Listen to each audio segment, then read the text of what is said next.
Big boss season 7 live അപ്ഡേറ്റിലേക്ക് നോക്കിക്കഴിഞ്ഞാൽ നമുക്കിപ്പോൾ കാണാം എല്ലാവരും ആഹാരം കഴിച്ചുകൊണ്ടിരിക്കുന്ന ഒരു ടൈമാണ്. ഈ സമയത്ത് അവിടെ കണ്ടസ്റ്റൻറ്റിൻ്റെ എണ്ണം നമ്മൾ നോക്കിക്കഴിഞ്ഞാൽ ഏകദേശം 18 പേരുണ്ട്. 18 പേർക്കും കൂടി ആകെ 1 കിലോ ചിക്കനാണ് ബിഗ് ബോസ് കൊടുത്തിരിക്കുന്നത്.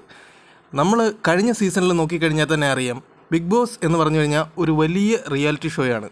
ഈ ഷോയിൽ വരുന്ന ആ മത്സരാർത്ഥികൾക്ക് അവർ കൃത്യമായിട്ടുള്ള ആഹാരം കൊടുക്കുന്നില്ല. കഴിഞ്ഞ സീസണിലെ ഓരോ മത്സരാർത്ഥിയും പുറത്തിറങ്ങിയത് നമ്മൾ കണ്ടതാണ്.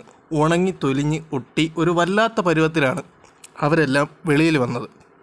എന്തുകൊണ്ടാണ് ഇത്രയും വലിയൊരു റിയാലിറ്റി ഷോയിൽ, അതായത് ഏഷ്യാനെറ്റ് പോലുള്ള ഒരു വലിയൊരു ചാനലിൽ ഇങ്ങനെയൊരു ഷോ നടത്തുമ്പോൾ കൃത്യമായിട്ട് അവർക്കുള്ള ആഹാരം പോലും കൊടുക്കാത്തത്?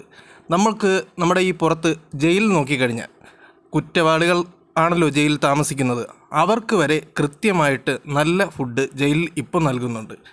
എന്നിരുന്നാൽ തന്നെയും ബിഗ് ബോസ് പോലുള്ളൊരു വലിയ പ്ലാറ്റ്ഫോമിൽ ഈ 1 കിലോ ചിക്കനിൽ 18 പേര് കഴിക്കുക എന്നുള്ളത് എന്തോരം ബുദ്ധിമുട്ടുള്ള ഒരു കാര്യമാണ്. നമ്മുടെ അനുമോളാണ് കേട്ടോ കിച്ചൺ ടീമിൽ കുക്ക് ചെയ്തിരിക്കുന്നത്. അനുമോളെ എല്ലാവരും നന്നായിട്ട് അപ്രിഷ്യേറ്റ് ചെയ്യുന്നുണ്ട്. കാരണം നല്ല ടേസ്റ്റായിട്ട് അവർ ചിക്കൻ കറി വെച്ചിട്ടുണ്ട്. ഭക്ഷണത്തിൽ മാത്രമല്ല, കഴിഞ്ഞ സീസൺ വെച്ച് നോക്കുകയാണെങ്കിൽ അപ്പോൾ ഉള്ള കണ്ടസ്റ്റൻസിന് മേക്കപ്പ് സാധനങ്ങളെങ്കിലും കൊടുക്കുന്നുണ്ടായിരുന്നു. അത് വെച്ച് നോക്കുകയാണെങ്കിൽ ഇപ്പോൾ ഉള്ളവർക്ക് മേക്കപ്പ് സാധനങ്ങളോ അവർ വീട്ടിൽ നിന്ന് ഇടാൻ കൊണ്ടുവന്ന ഡ്രസ്സ് പോലും ബിഗ് ബോസ് കൊടുക്കുന്നില്ല. ഇതിനെപ്പറ്റി നിങ്ങൾക്ക് എന്താണ് തോന്നുന്നുള്ളത് താഴെ കമൻറ്റ് ചെയ്യുക. അടുത്തൊരു വീഡിയോ ആയിട്ട് വരാം.